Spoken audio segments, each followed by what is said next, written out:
Dear friends, welcome to this week's virtual Drasha. This week we have the incredible privilege to be Parshas Bechukosai and be Messiah in complete Chumash Vayikra. Parshas Bechukosai is filled with so many dramatic moments. On the one hand, the Parsha begins in such a beautiful, uplifting way. In Bechukosai Telecha, HaKadosh Baruch Hu says, if you listen to the mitzvos, if you follow in my way, if you honor the covenantal relationship, HaKadosh Baruch Hu promises us so much incredible bracha and mazel and simcha. But conversely, in Bechukosai Timasu, if Chas v'Shalom we neglect our relationship with Hashem, if we trample that covenantal relationship, then unfortunately there are repercussions for that disobedience, for that non-compliance as well. And the pasuk itself, that is like the transition pasuk between the blessings, the brachos, and the klavos and the curses, reads as follows. This is in Perek Chav Vav, pasuk Yud Gimel, chapter 26, verse 13. Ani Hashem Elokeichem, asher hotzeisi eschem me'eretz Mitzrayim. I am Hashem, your God, that has taken you out of Egypt. So remember again, this is the transition pasuk. We just had the section of the brachos. Now we're going into the section of the klavos. We just had the section of the blessings. Now going into curses, and it's almost as if in this transition pasuk, HaKadosh Baruch Hu is reaffirming the relationship, saying, "I love you, I care about you." And even though we're right about to go into the klavos, into this dark chapter of the Torah, I want you to know that the love is always there, the relationship is always there, even if times are difficult, and even if you feel that I'm coming down on you hard. Please know, I am Hashem, your God, who took you out of Egypt. Miyos lahem la'avadim. And I took you out of Egypt, and in Egypt you were slaves to the Egyptians, and I extracted you, I took you out, and I gave you freedom. Ve'eshbar motos ulchem, va'olech eschem komamius.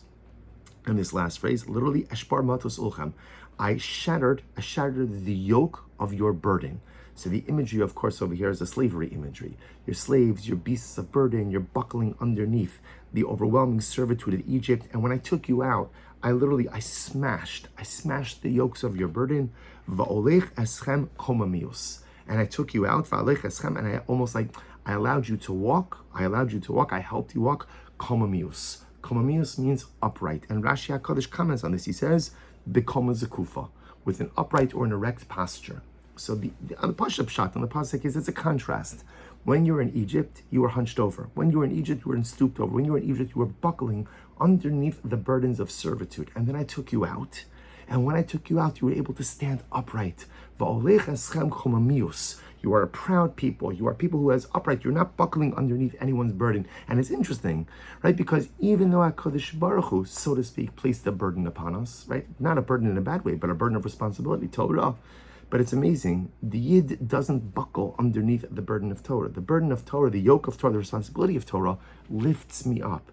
As opposed to the burden of servitude of Egypt, which caused me to be doubled over, the yoke of Torah lifts me up. Va'olech eschem komamius, standing upright. Bekoma zekufa. Beautiful, beautiful imagery. Then of course you go right into the Tochacha afterwards. Rabbi Nachman in Kuti Halachas, Rabbi Nachman of Breslov, says something incredibly beautiful. I want to quote you. The Rebbe writes, he says, Ki ha-mikra hazeh le'inyan Eretz Yisrael shalasham hayu holchin Yisrael. The Rebbe says it's important to understand that the pasuk itself is really directed towards our entry, towards our journey into Eretz Yisrael. Because remember again, the entire purpose of Yitzias Mitzrayim, the entire purpose of Exodus, was number one, to enable us to acquire the Torah, right? And number two, armed with our Torah, to go ahead and activate the Kedusha of the land, connect with the Kedusha of the land, to go ahead and become a people who sees their destiny within the land of our destiny. He says, Kikol ha'alichos v'adracham v'anasiyos Yisrael v'chal ha'milchamos v'ha'kvishos hakol haya lelech v'lichboshes Eretz Yisrael. Rabbi Nachman said everything that we did, everything that happened to us in the desert, all of the battles and all of the wars and all of the journeys, were all for one purpose and one purpose only, to allow us to enter, to conquer, and to settle Eretz Yisrael.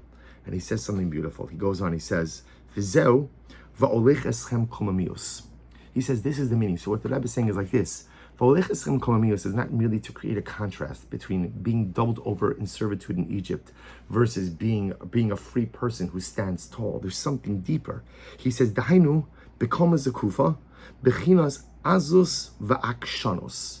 What does it mean when Rashi adds in over here, Va'olech eschem komamios? Rashi says, right, become with an upright posture. What does it mean, an upright posture? And the Rebbe says, it means to live life ba'azos, ba'akshanos. Azos or ba'akshanos almost means with a chutzpah. Ba'azus literally means brazenness. Akshanos means like with a hardness. To live life with a brazenness and a hardness. What does that mean? Sha'omdim zikufim ba'akshanos gadol lenatseach hamilchama. To be able to stand up with a brazen hardness in order to be able to win the war. V'leilech v'lavo li'eretz Yisrael. You have to have v'olech eschem komamios, bekoma zakuf, an upright posture, the Rebbe says, means brazenness and hardness. In other words, a resolve to win the war for Eretz Yisrael. He goes on, v'leilech v'lavo li'eretz Yisrael shezeh hayikar tachlis yitzias Mitzrayim. For this was the entire purpose we left Egypt, was to be able to get to Eretz Yisrael. But you can't go ahead and conquer Eretz Yisrael as a humble, meek people. In order to conquer our land, in order to retain our land, va'olech eschem komamios, become as a kufa, an upright posture, says Rebbe, ba'azus, or ba'akshanos, brazenness and hardness.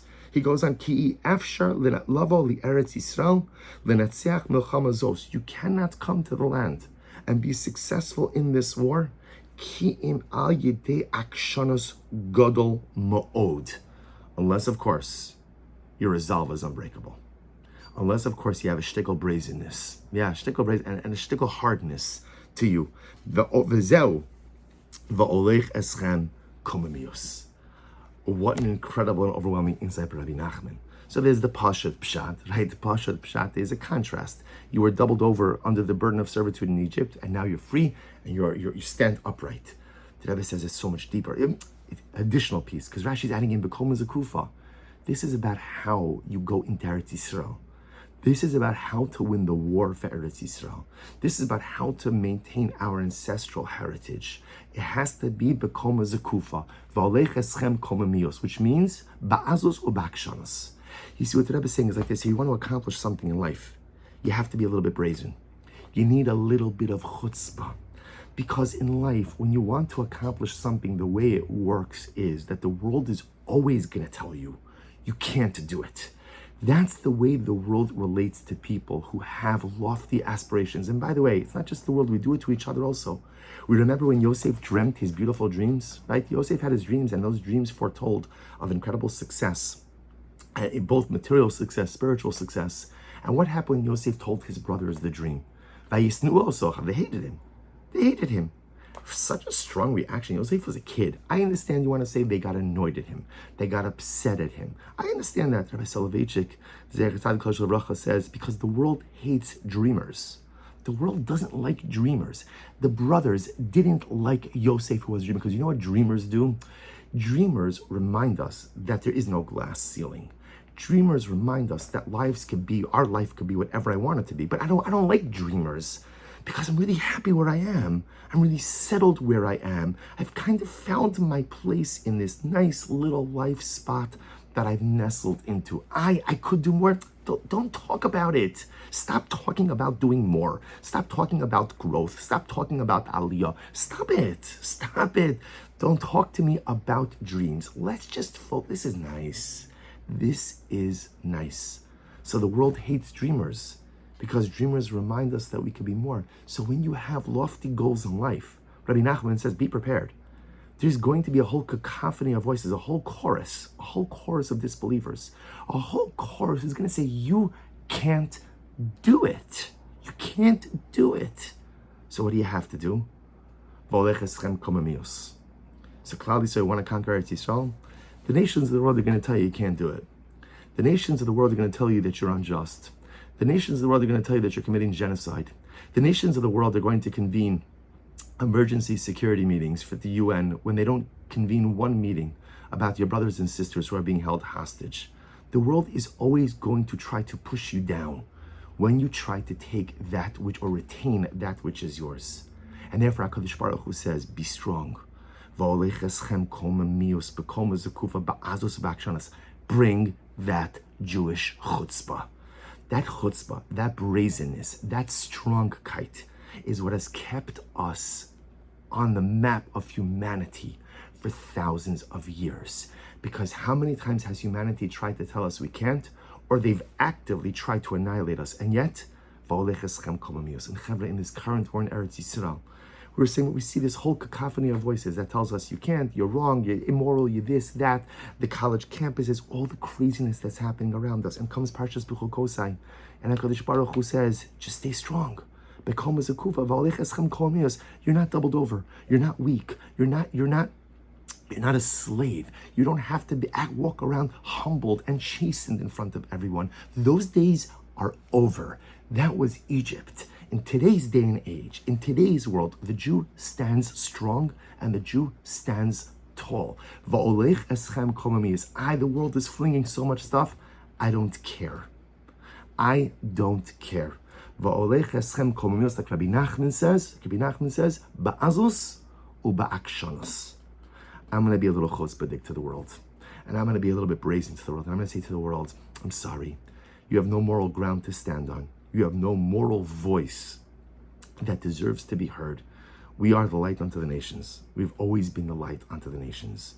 And we will continue to be the light unto the nations. But we stand tall for what we believe in. We stand committed to our sacred mission. And we will not back down, no matter how loud that cacophony of negative voices become. It's incredible the chizuk that the Ribbon Shalom is giving us, but it's important to understand that it's not just on a global national level. It's not just concerning our current war in Eretz Yisrael. It's so important for our personal lives as well. In life, when you have a dream, you have a goal, you have an aspiration, be prepared. Someone's going to try to take it from you. Or if they don't try to take it from you, someone's going to try to take the wind out of your sails. And there's always going to be someone who tells you you can't do it. That was Egypt. Egypt is when you get beaten down so much in life that you stop believing that you could accomplish anything. And HaKadosh Baruch Hu says, but you're not in Egypt anymore. I took you out. Ani Hashem Elokechem, asher hotzesi eschem me'eretz Mitzrayim. I took you out of Egypt. Those days are over. You don't have to walk around doubled over, humbled, bent over. You don't have to walk around like that. But if you have a dream, if you have something you want to accomplish in life, no one's rolling out the red carpets for you. And no one's going to come and tell you, oh, what could we do to help you actualize your goals, your dreams, and aspirations? That's not the way the world works. The holier the dream, the loftier the aspiration, the better the goal, the more resistance you are going to encounter, the more difficult it's going to become, and the more people who are going to say, you can't do it. And in that moment, if you believe in your cause, and you believe in your dream, and you believe in your goal, you believe in your aspiration, remember the Haftach, remember the promise of HaKadosh Baruch Hu. V'olech eschem kol mamios. Rashi, become as a kufa, upright position, upright posture. Rabbi Nachman, ba'azus u'ba'akshanos. Dig in and find your inner brazenness, and find your inner chutzpah, and find your inner hardness, and don't yield. Don't give up. Don't give in. If you want to make something happen for yourself in life, then ultimately it only happens. Become as a kufa, ba'azos u'ba'akshanos. Bring the brazenness, hone in the hardness, and accomplish what you need to do in life. Maybe Zochem Eretz Hashem, to internalize these beautiful words of the Rebbe, both as a nation, as Am Yisrael, maybe Zochem Eretz Hashem, Adon Yitzchon, to be able to wage our war until victory, and in our personal lives, maybe Zochem Eretz Hashem, to dig in, and to bring the necessary midos in order to allow for the actualizations of our goals, our dreams, and our aspirations. Wishing everyone a good Erev Shabbos and a beautiful Shabbos Kodesh.